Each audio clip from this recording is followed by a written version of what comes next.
Olá, meu nome é Rodrigo Renier Chemin Guimarães, sou professor do programa de mestrado profissional em Direito da Universidade Positivo, em Curitiba, no estado do Paraná, no Brasil.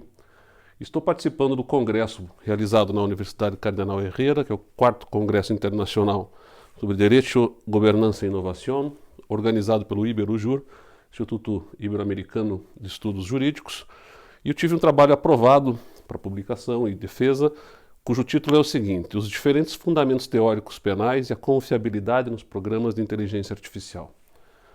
Lá no nosso programa de mestrado nós fazemos essa interseção entre tecnologia e direito, é um dos campos de pesquisa que nós temos, e temos nos dedicado então ao estudo da inteligência artificial aplicada no direito e particularmente no direito processual penal. Como já é de conhecimento de boa parte da comunidade jurídica, a inteligência artificial já é uma ferramenta que vem sendo utilizada em inúmeros setores do direito e no direito processual penal não é diferente. Funções preditivas, controles de admissibilidade de recursos pelos tribunais brasileiros.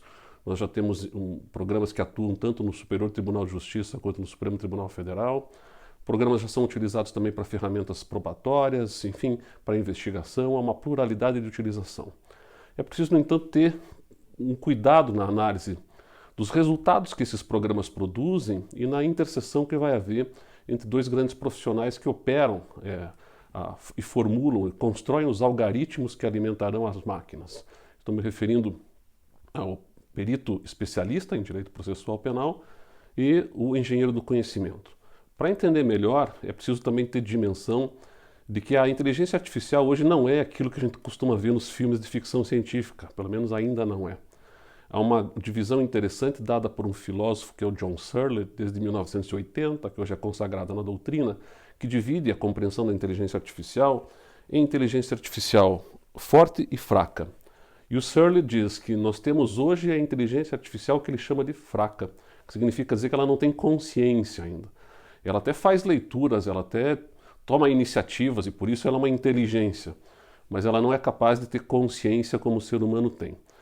Então, mesmo assim, nós trabalhando dentro desse universo da inteligência artificial fraca, a gente depende dessa interação entre esses dois profissionais que eu me referia.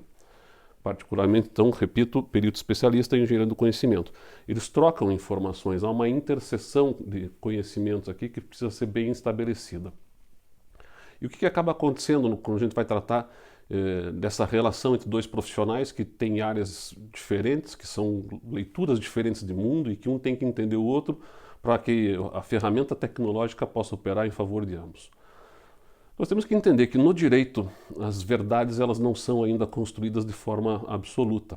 E a máquina, no entanto, às vezes tem pretensões de construir verdades absolutas. E nós seres humanos, temos também a tendência de confiar nas máquinas, nos resultados que elas produzem.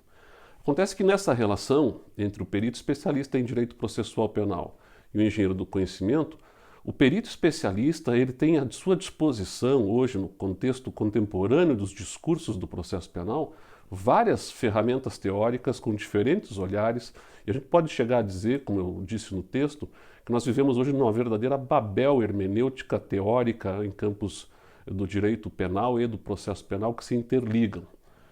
E há também uma ponte de ligação com a criminologia. Então você tem, que pese a dogmática esteja, no primeiro momento, até apartada da criminologia, não tem como desconsiderar as interseções entre esses dois campos e não tem como desconsiderar que há uma influência na construção legislativa dada pela criminologia que faz com que a dogmática acabe também bebendo da mesma fonte em alguns momentos e isso tudo se mistura. Então o que nós temos hoje? Como eu dizia, uma espécie de uma Babel teórica, né? Temos autores que têm embasamento teórico voltado para a metafísica clássica aristotélica no processo penal, que buscam ainda verdades por correspondência, a ideia de busca de uma verdade real, ir em busca dela a qualquer custo, a verdade está no mundo e eu preciso chegar nela. Temos autores que baseiam-se na filosofia da consciência, apostando de que não, a verdade não está no mundo, a verdade está no juiz, é possível admitir uma verdade judicial e o juiz constrói a sua verdade, por isso inverte a lógica e a própria base filosófica da construção teórica. E temos também autores que já trabalham à luz da filosofia da linguagem, que não fazem mais essa relação sujeito-objeto, mas levam em conta a relação sujeito-sujeito, com a interseção da linguagem como um campo comunicacional, a necessidade de levar em conta construções hermenêuticas historicamente consolidadas do significado dos significantes que são empregados no contexto jurídico. Isso também reformula toda a base teórica.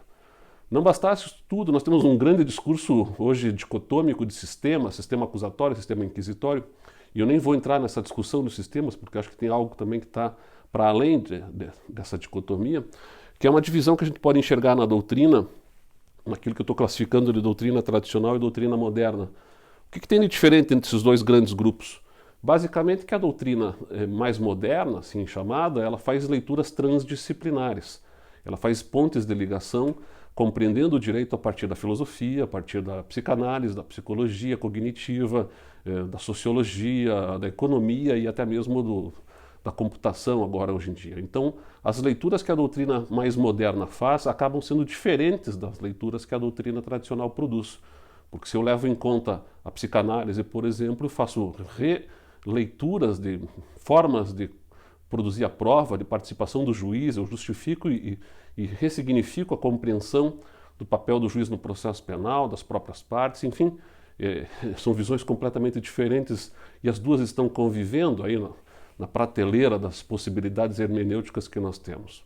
Não bastasse isso, na doutrina mais moderna você também não tem uniformidade de discurso, porque aqui a criminologia entra forte no discurso abolicionista de um lado, tendo autores que justificam a existência do processo e do direito penal de outro lado. Então se dividem aqui esses autores que fazem essas pontes, que fazem essas ligações transdisciplinares, em abolicionistas de um lado e justificacionistas de outro lado. Dentro desses dois grandes grupos também não há uniformidade de discurso. Nós temos, dentro dos abolicionistas, os radicais ou críticos, que podem assim ser ditos, cujos representantes mais importantes seriam Tomás Matthiesen, na Itália o Baratta e o Pavarini, enfim, dentre outros tantos, que são autores que vão pregar a ideia de que o direito penal e, por tabela, o processo penal deveriam ser abolidos, mas eles não propõem nada no lugar. E a crítica, pela crítica, provém muitas vezes da escola de Frankfurt, a ideia de desconstrução quase revolucionária e tal. E temos abolicionismos mais moderados, Braithwaite, Husman, Niels Christie, são autores que vão propor algo no lugar, eles propõem conciliação, medidas terapêuticas, resgates psíquicos sociais dos envolvidos, enfim, trabalham com consenso, com reparação da vítima. É um outro contexto de abolicionismo. Não pune, mas compõe. Mas é diferente. E os justificacionistas também não são uniformes. Nós temos dois grandes grupos aqui, ou até mais do que dois, o garantismo penal do Ferraioli, que é o que predomina na doutrina processual penal brasileira mais moderna. A teoria agnóstica do Zaffaroni também tem alguma influência no direito brasileiro, O Zaffaroni é argentino e influencia muito o direito brasileiro, porque tem um manual escrito em português. E os funcionalistas, os alemães, o Jacobs e o Hoxink, também não conversam entre si, não dialogam, O Jacobs com um funcionalismo autopoético fechado, um sistêmico fechado, e o Hoxink com um sistema aberto, comunicante com política criminal, que faz leituras diferentes também. Então é uma pluralidade de discursos, é uma variedade bastante grande. E o que isso provoca? Isso provoca uma dificuldade de eu saber exatamente como é que o algoritmo da máquina está sendo construído. Então o que a gente acaba tendo aqui? A gente acaba tendo uma necessidade de se ter confiança no resultado que vai ser produzido na inteligência artificial, sob pena de estarmos construindo novas verdades absolutas a partir, não se sabe exatamente de onde.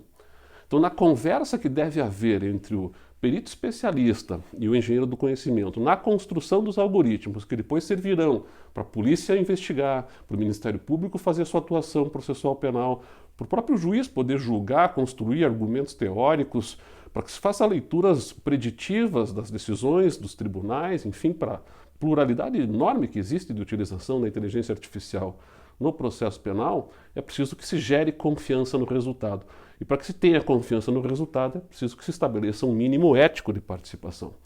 Há que se haver um registro de toda a conversa que o engenheiro do conhecimento tem com o perito especialista, para que quem depois tenha acesso ao resultado produzido pelos algoritmos construídos nesta conversa, saiba de onde o discurso partiu.